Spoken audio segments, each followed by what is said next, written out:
Ulysses by Alfred Lord Tennyson is a dramatic monologue in which the aging Ulysses, or Odysseus, reflects on his past adventures and expresses dissatisfaction with his current life as a king.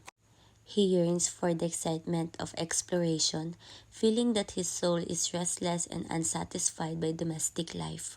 Though he acknowledged his duties to his son Telemachus, he believes that his true nature is to seek adventure. His desire for knowledge and experience relates to me deeply as a student facing the transition to adulthood. Ulysses' frustration with the mundane life highlights the tension between duty and the pursuit of personal fulfillment.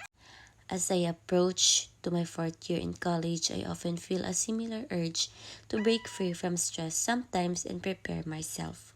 Moreover, it conveys a lesson about leadership and legacy.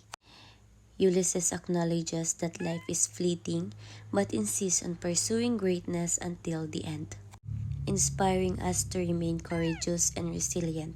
It serves as a call to action to live a life of meaning and purpose.